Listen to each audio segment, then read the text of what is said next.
I chose policing. I thought I was going to deal with the law all the time.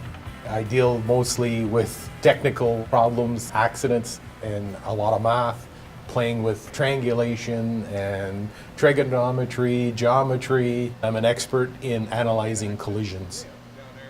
We get called when it's determined it's a serious or fatal collision.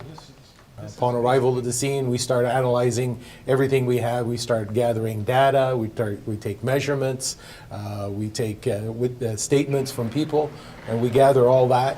And then once we got everything we need from the scene to the office, and now we sit down and start analyzing all that data, putting stuff together, and trying to determine the cause of the collision. I've done the calculations for the spin analysis. And here, I've decided that this would be a fall.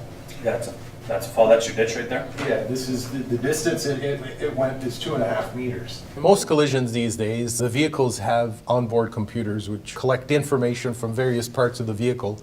And this little device controls the airbags, and it decides whether or not to deploy the airbag in certain situations. So that collection of data that it does is useful to us in analyzing the accident. So it keeps that information, it locks it in that little computer. There's all kinds of formulas that we use, from crush formulas, which we calculate the deformities of a vehicle after a collision and comparing with a vehicle that's not deformed. And then from that we can determine speed, analyzing the crush. Another easy thing to do, and everybody would see it, is the brake marks left by a vehicle at a scene. The length of those brake marks will help us determine the speed of the vehicle that was going prior to the collision.